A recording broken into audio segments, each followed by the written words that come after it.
myself. Stop the cycle, how to recognize destructive patterns and thrive. Could be useful. Maybe a little bit. Destructive patterns, how to recognize destructive patterns. Now, in this case, we mean specifically for you, although you're probably going to notice these destructive patterns within other people in your life as well.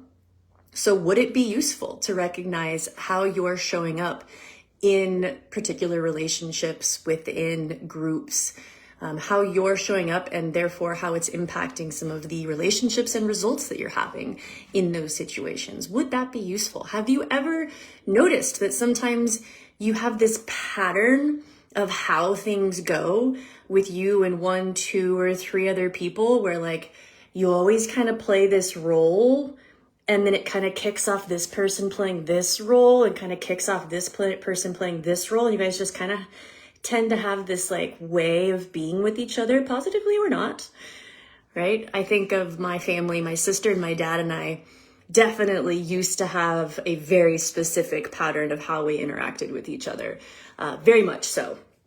And it usually was me being some kind of hero and savior, and jumping in, and dad being the villain, and sister being the victim of the situation. And like, that was just how we always showed up with each other. Notice how I said it's how we used to show up with each other.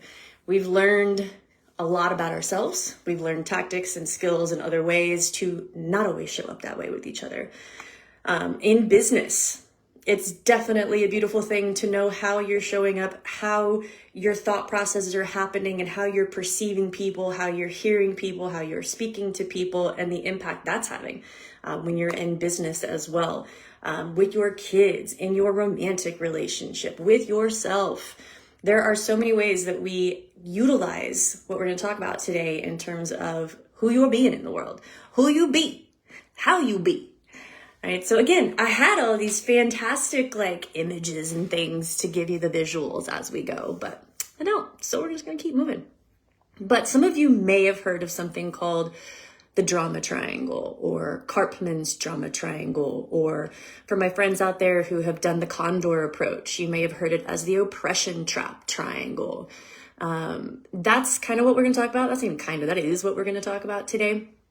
But how it's showing up, what it is, how you can kind of notice where you might be in that triangle, and ways you can be differently to have, therefore, different results, right? When we know how we're showing up, when we know how we're thinking, when we know what we're doing, we have a chance to do differently and have a different result. I'm going to pause and say hi to Z and Steven and Christina. Oh, hi, Christina. So just want to acknowledge y'all. Thanks for jumping on live. I appreciate it. So first and foremost, I'm going to move this a little bit so I can see my slides a little bit better. There we go. I'm going to be bumping around a little bit here and there. Sorry for those of you who like people that stand still. Hey, Priscilla, I see you too. Yay. Okay. Awesome. Peeps are on. I love it. So in the drama triangle, in this space, we have 3 roles that we're starting with here. We've got the rescuer, or also known as the hero, or also known as the victor. It just depends on whose version of this content you're studying, looking into, reading. But we've got that person, right? We've got the persecutor, the villain, right? And then we've got the victim. And victim time tends to be the one that's just, that one's kind of across the board the same. Pretty much most of the ways you want to read this. So when we're looking at these 3 different positions, we want to look at them in the space of like creating a triangle, right? Where we're constantly in one of these roles, right? We've got that drama triangle where you could be in one of those 3 roles. And then we've got the empowerment triangle where we can get into an empowering state, which we're going to talk to a little bit in just a moment.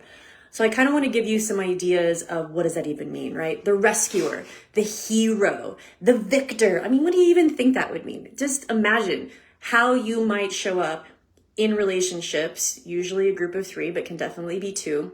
How might you show up as the victor, as the rescuer, as the hero of the situation, right? What might those ways of being be? Well, they're pretty commonly going to be the people. Okay, well, let's just be honest. I am a recovering hero. Those of you who know me probably know that that's true. Right? So rescuers, heroes, victors, we are natural caretakers. We're the peacekeepers. We're the fixers. Let me fix it. Let me fix it. Let me fix it. We're very self-sacrificial. And again, this is in the drama triangle. I'm going to talk to you about shifting into empowerment in a moment.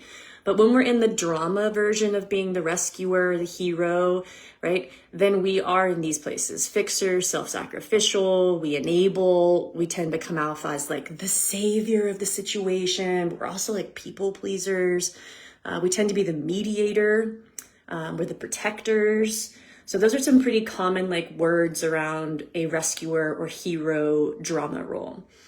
We are classic enablers and fixers. Like and I say we because I am a recovering rescuer, right? We get value from heroing. We get value from rescuing, from fixing, right? But we also feel obligated and guilty when we don't make the time to actually rescue. But we also tend to rescue people who never asked for us to rescue them. Some of you just went, yeah, right? Some of us like to rescue people who never asked us to rescue them. That is a classic element of being a rescuer. And we kind of enjoy this role. We may not think we enjoy this role. Oh, I can't believe I'm getting pulled in the middle of this again. Oh, I can't believe she needs me to do this again.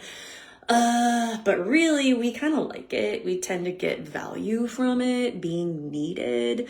Sometimes even like this superiority complex of being better than because I know the right way to do it and I know how we can fix this. At least that was me. That was how I showed up, right? And here's the fun part. We tend to do this because it gives us all the opportunities in the world to not deal with our own shit.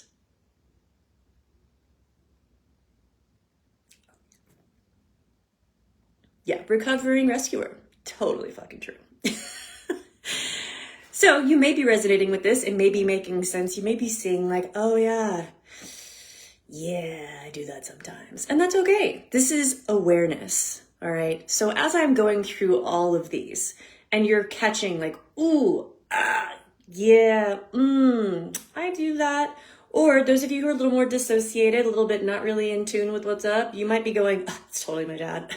It's totally my boss. Ugh, that's totally my sister, right? Noticing who it is in your life. But I really want you to focus on who are you being in your life and where, in what relationships, how are you showing up in these ways so that you have a chance to do something differently, right? And let go of this right, wrong, or good or bad. It's not right or wrong. It's not good or bad to be any of these. It's about the awareness, right? True empowerment starts with awareness of how you're showing up, who you're being, what you're doing, the words coming out of your mouth. So this is just an opportunity. It's an opportunity to go, yeah, I'm doing that. All right, how can I do it differently, right? How can I do it differently? So again, that was the rescuer, the hero. And again, I can see y'all's comments now. So feel free to pop in as you desire and like throw stuff at me, especially if you're getting an aha, or if you want to just go ahead and raise a hand and acknowledge, take some responsibility of like, yep, rescuer here, right here. So let's go on to the next one. So next one we've got is the victim role, right? You probably can already imagine the victim role. We all know victims, right? That word's thrown around quite a bit, especially lately. So victims tend to seem like they can't even make a decision. They seem like they're unable to solve their own problems, like they have no pleasure in life. They feel like they can't achieve any insights or aha moments, right? Like they can't take pleasure in life. They don't handle conflict very well, right? Christina, I love it. Acknowledging the rescuer. Beautiful, right? Victims also feel victimized. They feel oppressed.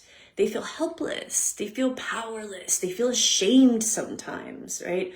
That shame and guilt, that shame is actually really connected with this victim mentality, whereas the rescuer, there's a lot more guilt associated with it as well.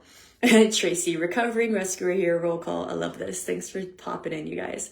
So some other elements of this victim role, they tend to ignore their own wants and needs, right? They deny their own opinions, their own desires. They'll give in to others, even if it's harmful for themselves. They'll take blame for everything. They'll give up on who they are and how they want to live. And they will perpetuate suffering to gain sympathy. Now, look, I'm not saying this is everyone all the time or that a victim does this all the time. It's how do you do this when you are in the victim role, right? How do you do this when you're in the victim role? Because it doesn't mean we're this way the whole time, all the time. We actually play all three roles. It's just in what context. How are you showing up when you're at work? How are you showing up in your family, right? So we're, again, contextually, how am I showing up? How am I being? Who am I being in these different spaces? All right, moving on to the villain role, the persecutor role, right? So this person tends to be a blamer. There's a lot of force. There's this sense of punishing, manipulation, dictating, right? Controlling, oppressive, angry, authoritative, rigid, self-righteous. Those are all some of the common words or languages or characteristics of someone who's in that persecutor role, in that villain role. Excuse me. They don't really even know how to ask someone else to do something differently without blaming or invalidating them. It's just like not even there for them yet. It's just like, I need you to do something different. Here's how I need you to do it. No, it's just like, you're not doing this right. I can't believe you didn't do this right. I'm just going to do it, right? There's a lot of blame, a lot of invalidation when they're just trying to get something done a different way because they just don't know yet. They don't know how to language that yet. Often because they haven't learned how to take responsibility for, I want to back up even more. It's not even they don't want to take responsibility for, they don't even have the awareness of what emotion they're experiencing in the moment. For example, a lot of times they think they're really angry when in fact, a lot of the times they're actually just hurt in a situation, but they're going to react from an angry place, not recognizing that it is hurt. Okay, so they tend to not take responsibility for or even be aware of what emotion they're actually feeling. And therefore they will blame someone else. You're making me feel, right? They tend to really get that kind of place going on in there. So what's also interesting about these roles is, number one, they kick each other off, right? Like someone will show up as like this, as a victim, right? Often the victim sets off how this all starts to go, which is really interesting because that also means that the victim is actually the most powerful person in the trifecta. The person who thinks they have the least power is actually the most powerful person in the trifecta because they're the one that kicks off the roles coming into full play. Because again, the victim, right? Everything's happening to me. Everything's the problem, right? They are the recipient of oppression. Right? They are the guardians of peril. Something is bad, wrong, broken, too much with me, right? They feel harmed or deficient. I'm giving you all these different aspects of this role, right? And when that happens, when someone goes into that victim role, it's like they just put up the damn bat signal for all us recovering rescuers, right? When that person goes into victim role, intentionally or not, consciously or unconsciously, they just put the bat signal up. Bat signal for rescuers. The virtue signal is up. Come save me. Even if they didn't say come save me, right? Even if they didn't come save me. So as that victim role, the question to ask yourself is, where are you projecting blame? Where are you not taking responsibility? Just something to be thinking about. Right? So the virtue signal goes out. Boom, boom, boom, boom, right? It comes out. The rescuer, that hero, that victor is like, woo, here we go. I am needed. I'm important. How can I help? Even if we weren't asked, right? So the other element of this from the oppression triangle is that the victor, that hero, is the administrator of oppression, right? They're the steward of righteousness. Yeah. So the victim, right? Virtue signal, boop, boop, boop. Hero comes into play, yes. Which then makes there a very clear villain, right? There has to be a villain. If the victim is feeling oppressed and is put out, ooh, hey. Oh, I love when iPhone does weird stuff. All right. So anyways, virtue signal went off. Victor, hero, rescuer is in play. That means there's got to be a villain, right? There's got to be a persecutor. This person is the recipient, again, the administrator of oppression. At least that's how it seems. But they're also receiving all of this oppression, right? They're the harbinger of malice. They know all three positions the best. Usually someone who's in that villain role, that persecutor role, has been in all three of these roles so intently, like so strongly and so completely, that they understand all three of those roles really well. Really well.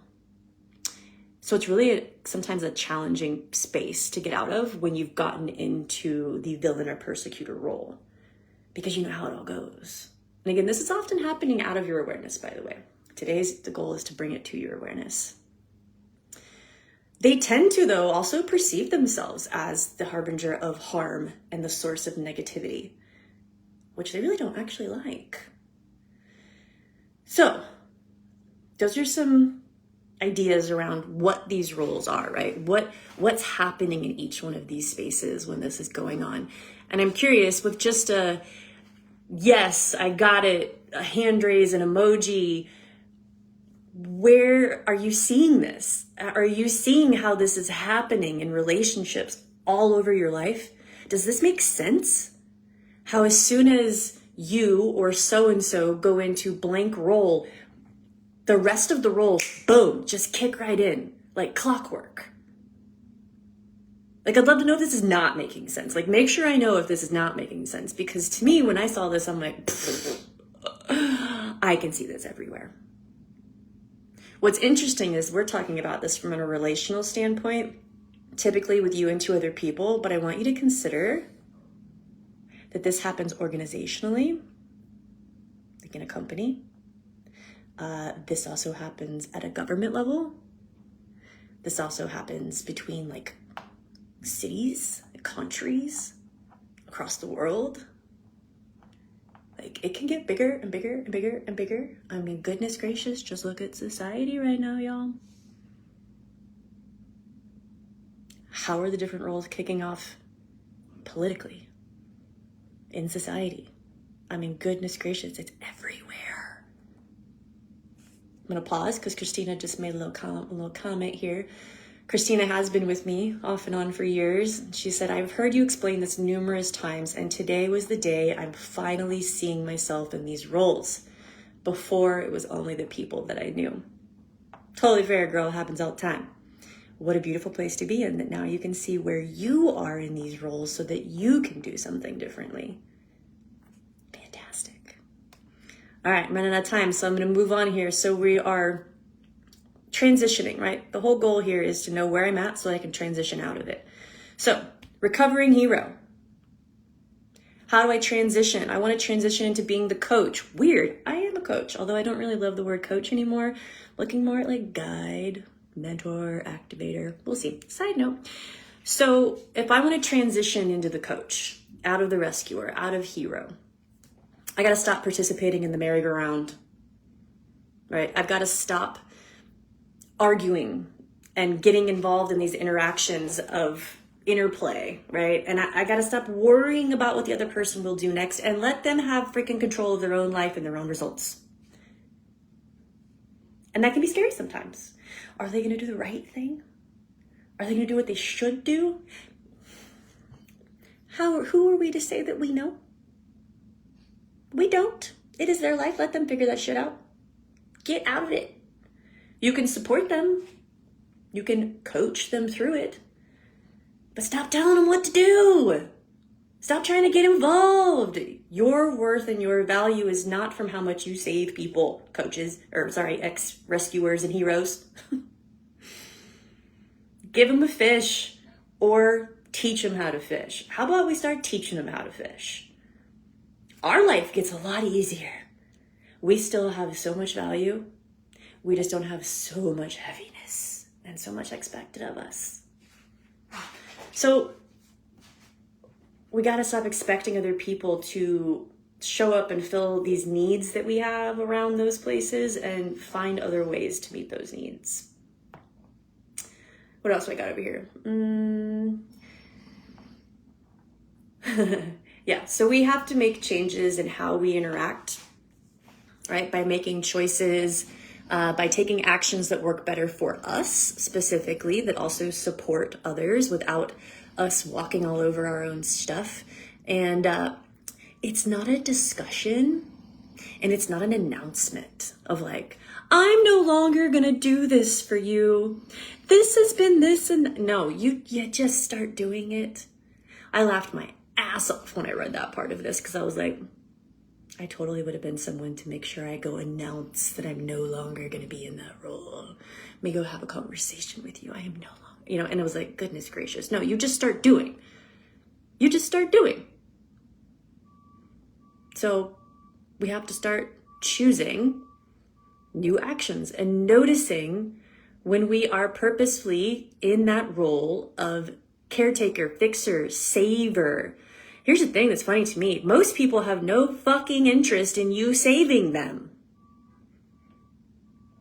Most people would love to be empowered to take care of themselves. And again, I am a recovering rescuer, so I can say this shit because I know it intimately. So, from that rescuer to coach, how can you coach them up? How can you support them to learn what they need to know to do it on their own? How can you teach them? Are they ready to be taught? Is that your role? Do you just need to bow out? Moving on, because I'm running out of time because I got on here late because of the technology. All right, to transition from victim to creator. I take responsibility. Start taking responsibility, right? Willing, and I'm looking over here, willing to accept the actual circumstances of our relationship with the other person. Facing the fact that if anything's going to change, we will have to change it as the victim, right? Emotional maturity, vulnerability, not needy, but being willing to recognize this is how I'm showing up. Taking responsibility to problem solve and function in that healthier, happier way. And I know some of you who could possibly be in that victim role are like, how? Like, dude, you just gotta start like doing. I know. I can't go too deep into all the hows today and right now. If you want to know more about that, please reach out to me and we can definitely talk. Absolutely. Persecutor, villain to challenger, right? As that challenger, you've got, first and foremost, you got to get present to your own emotions. Breath work, meditation, start getting in your body, start knowing what is it that I'm feeling? What is it that I'm experiencing? What is this emotion that's happening? I can't act from a new place if I don't know what's going on. So to go from that villain, that persecutor, meditation, emotional stuff, breath work, all those opportunities to get connected to what am I feeling. Otherwise, you're just going to keep blaming the world, the rain, the traffic, the bad employee, your wife, your husband, your kid, which probably ain't working out for you real well. Right? Get clear on what you want and need. Get rid of the blame and the invalidation. Give constructive feedback, even if you don't want to. It's really easy to just right? But God, your life's going to be so much easier when you teach people how you need them to do it. Initiate negotiations about how that's going to look and happen. Collaborate. Let go of the control. So many things. I know I went fast and there was a lot of information. And it's 2:00 and I want to respect that I said 30 minutes. I go from 1:30 to 2. And I want you to know that if you would like the actual quiz to do and take in a contextual area of life to find out how you're showing up, because you might be surprised. Most people do it and they're like, oh, didn't realize that's how I was showing up. And on that quiz, we also have the same things I talked about here, some reminders about how to transition from the disempowering to the empowering role. So if you would like the quiz, in the comments, just say quiz, and I will DM you and we will get you that quiz so that you can actually take it. Then you'll have it forever. You can take it in every area of life that you want some presence and awareness to know how you show it up. So if you've got any closing remarks or comments you want to throw at me that you want me to know, I'd love to know how it was for this quick little lesson for the day, or maybe even how you're going to move forward and put it into play. Shoot me a quick little comment. If you're watching the replay, drop in on the comment, replay. You know, it's going to be in the group, but feel free to invite people to the group and then comment their name, right? Tag them so they can watch the video and get a chance to get this information for themselves. And we'll be back. I will be back again the first Monday of every month with different topics. I appreciate you joining me today. Thank you so much. And I appreciate your grace with me just figuring out how do I make this work, because technology is wonderful.